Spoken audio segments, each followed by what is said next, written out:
O Líbano nunca esteve em paz, vivendo uma luta constante desde o início, não exatamente contra Israel, como muitos pensam.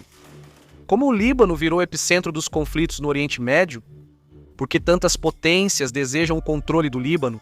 Será que o Líbano pode se tornar o próximo campo de batalha internacional? A tragédia no Líbano envolve divisões de poder pouco conhecidas. Neste vídeo, explicaremos o que ninguém conta sobre o Líbano. Quem controla o Líbano? Para responder, vou contar uma história de quando o país ainda não existia. Vamos começar nossa história com os fenícios e outros povos do Líbano, que provavelmente todos já ouvimos falar, certo? Os fenícios não são apenas um povo conhecido pelo seu comércio marítimo, mas também estabeleceram postos comerciais por todo o Mediterrâneo. Aliás, como curiosidade, a base de operações dos fenícios ficava no que hoje é o Líbano, particularmente na região de Sidom, que, aliás, Sidom é uma cidade mencionada até mesmo na Torá. Para avançar na nossa história, precisamos falar brevemente sobre os vizinhos dos fenícios. Esses vizinhos eram chamados de judeus e estavam em uma região que vamos chamar de Terra de Israel. Esse antigo povo chamado judeus, assim como os fenícios, sentiu o impacto de grandes impérios que passaram por ali, como os assírios, a Babilônia, os persas, depois Alexandre, o Grande, os helenistas, os romanos. Os fenícios tiveram que viver isso, viver a chegada de um jovem judeu crucificado em Jerusalém por Roma, que apesar de não ter ocorrido no Líbano nem ser conhecido pelos fenícios, aconteceu perto dali, tornando-se relevante. Nós, judeus, não damos tanta importância a esse evento, apesar de muitos no mundo levarem a sério, criando até uma religião em torno disso, acreditando que esse jovem era filho de Deus e depois Deus encarnado. Mas esse acontecimento da crucificação desse jovem judeu é uma história na qual não vamos nos aprofundar neste vídeo, porque tenho vários vídeos que compartilho com vocês na descrição. E talvez agora você esteja se perguntando se não vamos aprofundar nesse tema, por que estamos falando dele. Bem, a resposta está no Líbano. Isso é porque a área que hoje conhecemos como Líbano foi um dos primeiros lugares do planeta onde o cristianismo se espalhou.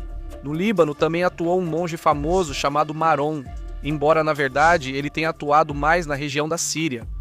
E aqui vamos fazer uma pausa para destacar que, naquela época, a diferença entre Síria e Líbano não era tão notável. A separação deles ocorreu bem depois, mas falaremos disso mais adiante. Agora, vamos retomar a história do monge Marom, cujos seguidores fundaram o movimento cristão que originou os Maronitas, nome dos cristãos maronitas que hoje vivem no Líbano. Para podermos continuar com nossa história, precisamos avançar no tempo, onde vamos falar de alguém que disse ter recebido uma suposta visita de um anjo. Essa pessoa morou na Península Arábica e relatou ter sido visitada pelo anjo Gabriel, Gibril, e que supostamente lhe transmitiu as palavras sagradas que ele disse que vinham diretamente do único Deus, do Criador do cosmos. Ele acreditava que essa visita ocorreu porque todas as religiões antes dele tinham se corrompido com o tempo. E por isso Deus enviou esse homem chamado Maomé para lembrar à humanidade como adorar o único Deus e se tornarem muçulmanos. Esse evento e personagem, embora nós judeus não o levemos tão a sério, explicam a chegada do Islã e do árabe ao Líbano, além de ser a base onde foi fundada uma nova religião chamada Islã, e cujos seguidores conquistaram violentamente toda a região, incluindo o que hoje é o Líbano. Continuando nosso percurso pela história, chegamos ao surgimento da religião drusa. Esse novo grupo, os drusos, se estabeleceram na região que antes era Síria e Líbano. Lembro a vocês que no passado nem sempre houve uma separação entre essas duas zonas geográficas. Ainda não é relevante neste ponto da história. Por enquanto, o que quero destacar é que os drusos constituem 5% da população libanesa, o que faz do Líbano o segundo país com maior população drusa do mundo, depois da Síria. Agora precisamos dar um salto importante no tempo até o ano de 1860. E não pensem que essa data foi escolhida ao acaso, pois esse é um ano fundamental dentro dos conflitos do Líbano. 1860, a chegada dos otomanos. Nesse ano, o Império Otomano estava controlando a região depois que ela passou por mãos de muitos impérios durante muito tempo. No entanto, isso não durou muito tempo, pois os otomanos começaram a decair lentamente, além de toda a comunidade muçulmana também ter sofrido um declínio simultâneo. Ao mesmo tempo, começou um conflito na região do Líbano e da Síria, no qual estiveram envolvidas as religiões cristãs e drusas, e isso resultou em uma guerra civil e uma série de massacres muito terríveis. Diante disso, os franceses proclamaram que seriam os protetores do cristianismo e decidiram intervir militarmente no Oriente Médio. Isso pode ser visto como o início da relação especial entre França e Líbano. Deixando de lado o conflito com a França, volto à intervenção do Império Otomano, que já estava perto do fim. Devido à chegada da Primeira Guerra Mundial, na qual esse império foi praticamente destruído por acidente. Se quiserem saber mais sobre esse acontecimento e como tudo isso ajudou na invenção dos países do Oriente Médio durante o século XX, compartilhe um vídeo onde explico essa história. Enfim, agora vamos falar sobre um dos acontecimentos mais lamentáveis de toda essa região, que foi a fome durante a guerra na área do Líbano, e essa crise causou a morte de cerca de 200 mil pessoas. Isso equivale à metade da população que vivia lá na época. Então, como se isso não fosse suficiente, o lado otomano também perdeu. E isso fez com que toda a região do Levante fosse entregue de bandeja para as potências ocidentais que vieram colonizar nossas terras. A partilha territorial entre duas potências europeias. A França e a Grã-Bretanha decidiram traçar uma linha para dividir a região do Levante, deixando o norte para a França e o sul para a Grã-Bretanha. No início, eles não ficaram satisfeitos com essa divisão e, por isso, tiveram que dividir novamente cada uma de suas áreas, ficando da seguinte forma: a França dividiu o norte em Síria e Líbano, enquanto a Grã-Bretanha dividiu o sul em Transjordânia, e no que geograficamente chamaram de Palestina, que era um nome que os romanos haviam dado à Judéia no século II. Desde então, Síria e Líbano têm tido uma conexão histórica, mas a Síria sempre tentou intervir e tomar o controle sobre o Líbano. E aqui vai uma nova pergunta, e espero que você deixe sua resposta na seção de comentários. Quando a Síria estabilizar politicamente, vocês acham possível ela se unir ao Líbano novamente? Quem sabe eu não descarto essa possibilidade. Mas, com o passar do tempo, a França acabou ficando mais ligada ao Líbano.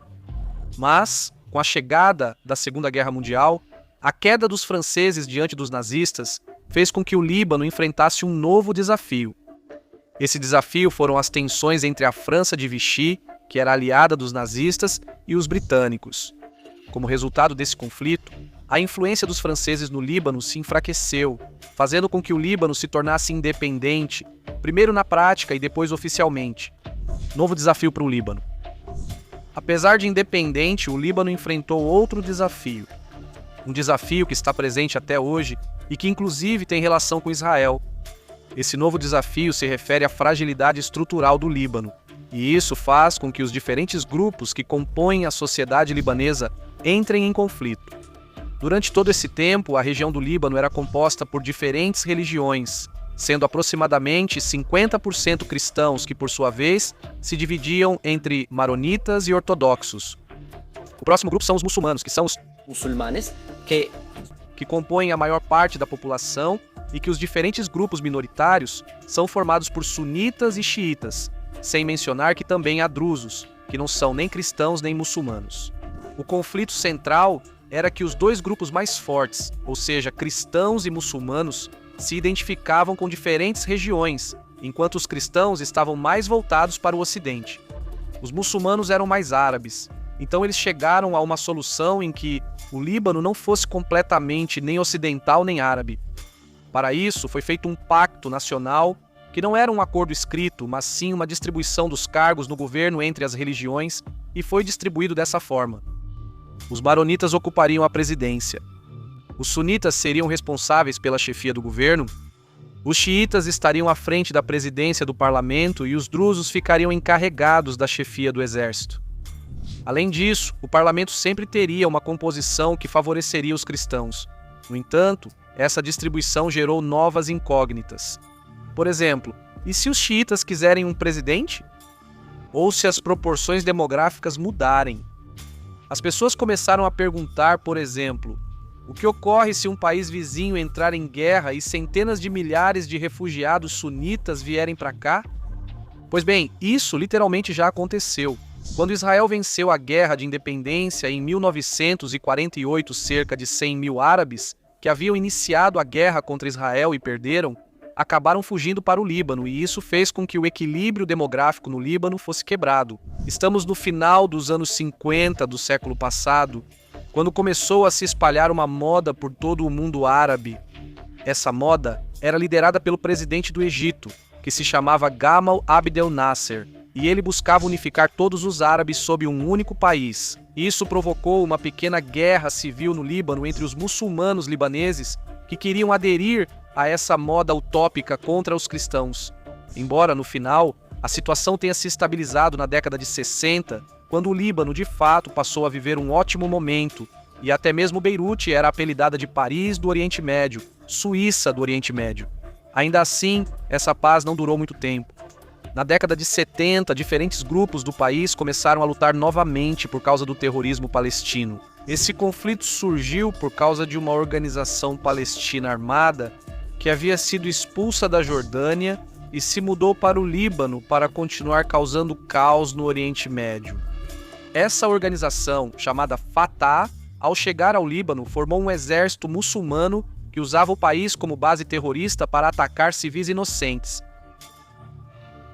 Provocou uma nova guerra civil no Líbano. Essa guerra era composta de um lado pelos cristãos e do outro pelos muçulmanos. Aproveitando o caos do antissemitismo palestino, a Síria invadiu o Líbano.